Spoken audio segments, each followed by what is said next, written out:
नमस्कार आज्ञा। आज भिडियो रे गोटे ब्रेन बूस्टर औषधीय गछ विषय जानतु। आम चारि पाखरे एमिति अनेक गछ अच्छी जहाँ को आमे साधारण मने करू, किंतु प्रकृत रे सेगुड़िक औषधीय गुण रे भरपूर थाए। आज आमे सही भली एक चमत्कार वृक्ष सोनापाठा विषय रे जानिबा, जहाँ आयुर्वेदर एक महत्वपूर्ण अंश। यही गछर परिचय है यह एक मध्यम आकार गछ, जहाँ प्राय 8 ରୁ 12 मीटर पर्यंत बढ़ी थाए। यार डाल एवं पत्र सबु नुआ स्थान बाहरी एक भिन्न रूप दिए। यार पत्र बहुत बड़ एवं लंबा होता है। संध्या समय रे एथिरे बड़ मांसल एवं नाली बैगणी रंगर फूल फुटी थाए। यार सबुठु बड़ परिचय हेउची यार फल। फल गुड़िक खंडा परी किंबा तलुआर परी लंबा, प्राय 1 ରୁ 3 फुट पर्यंत लंबा हुए एवं यह चेप्टा होता है। एथिपाई अंग्रेजी रे याकू इंडियन टर्पेंट ट्री किंबा ब्रोकेन बोन ट्री मध्य कुआ जाए। ओडिया रे सोनापाठा, सिओणाक, फणफणा गछ, फंपोनिया, फांपनी इत्यादि नाम रे जानती। स्थानीय भाषार नाम हुए तो अलगा होई पारे। आपणकर स्थान रे ये गछ को क्यों नाम रे जानती कमेंट रे लिखंतु। सोनापाठा सोनाक जार वैज्ञानिक नाम हेउची ओरक्सिलम इंडिकम। यह भारतर पहाड़िया अंचल एवं घंच जंगल रे मिली थाए। बंधुगण, आजिर दुनिया गतिशील।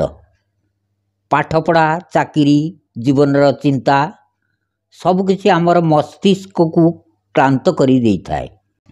किंतु जदि मु कहि दिए जे प्रकृतिर गोटे एमिति गछ अछि जहाँ मन, स्मरण शक्ति एवं कंसंट्रेशन पावर को सहजरे बढ़ाई पारे, सेही गछ हेउची ओरक्सिलम इंडिकम, जहाँ को ओडिया रे सिओणक कुआ जाए।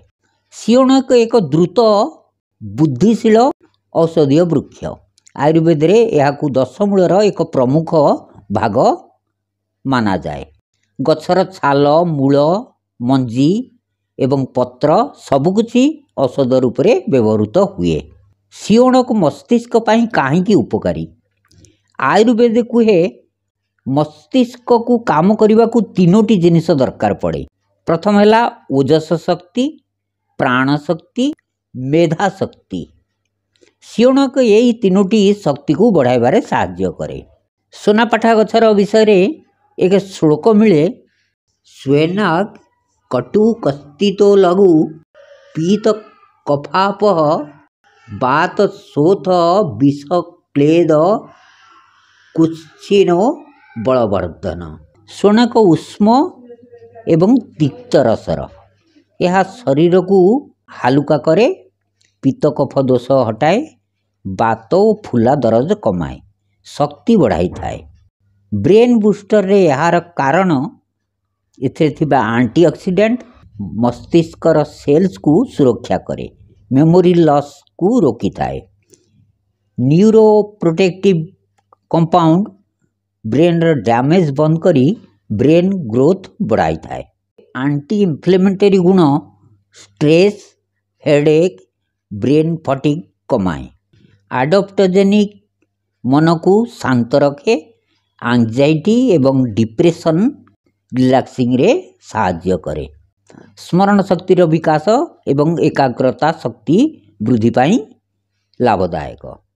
जो लोक माने शीघ्र भूली जाती, जो विद्यार्थी माने पाठ पढ़ी मध्य मने रहू नाही, जो माने बहुत चिंतारे मन खराब रहुची, कौनसी काम रे मन को स्थिर करि पारु नथिबा समस्या, सेमानक पई सिओणक एक प्राकृतिक ब्रेन टॉनिक।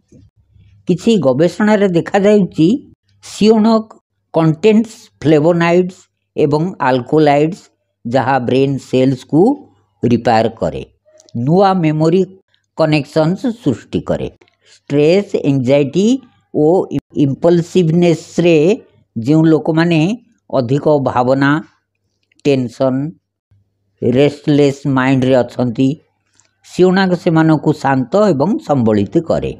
जो छात्र छात्री माने पाठ पढ़ारे कंपटीशन रे अछंती सेमानक पई सियोनक कंसंट्रेशन पावर बढ़ाई थाए, फोकस रिटेंशन एग्जाम परफॉर्मेंस को सुधार करि थाए। ओल्ड एज मेमोरी लॉस पई वृद्ध वयस रे मेमोरी प्राय कमी थाए।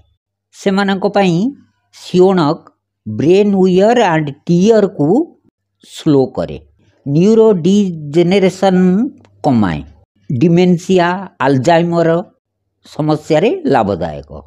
सोनापाठा गछर काठरे तैयारी पात्ररू पानी पीवा द्वारा रोग दूर हुए।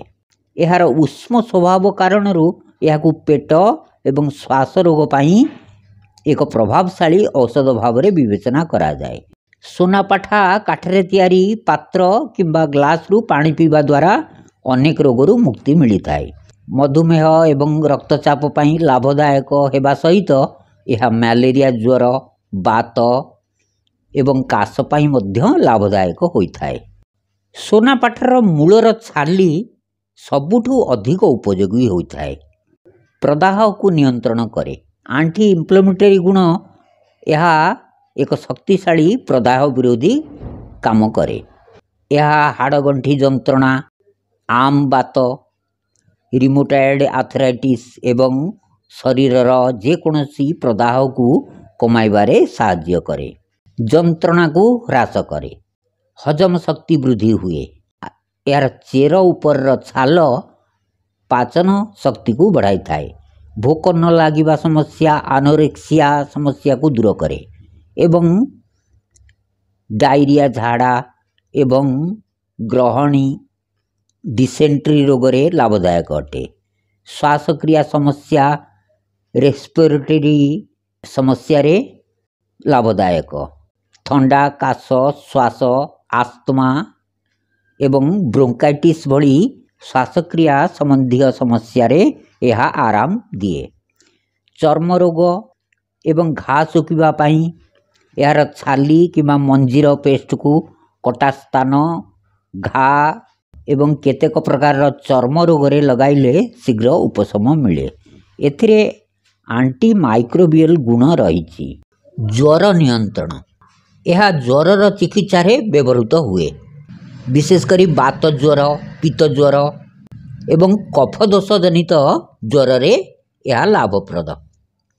यकृत एवं हृदय रोग पाई केतक अध्ययन अनुजाई यार फल हृदय पाई लाभदायक एवं यार उपादान गुड़िक यकृत को सुरक्षा देबारे साहाय्य करिपारे। कर्कट रोग विरुद्ध रे संभावना प्राथमिक गवेषणा जना पड़ी जे यार किछि यौगिक कर्कट कोषर वृद्धि को रोकिबारे क्षमता रखे। आसंतु जानिबा ये औषध किपरि खाइबा को हुए। सोनापाठा छाल को 5-6 ग्राम मात्रा रे पानी रे सिजेई सकाळे पीले स्मरण शक्ति वृद्धि हुए।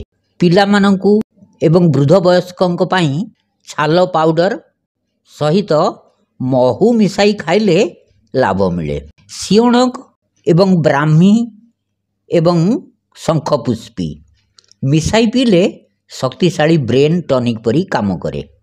किछि सावधानी रखिबा दरकार, यह को अधिक मात्रा रे खाइले पेट खराब करि पारे।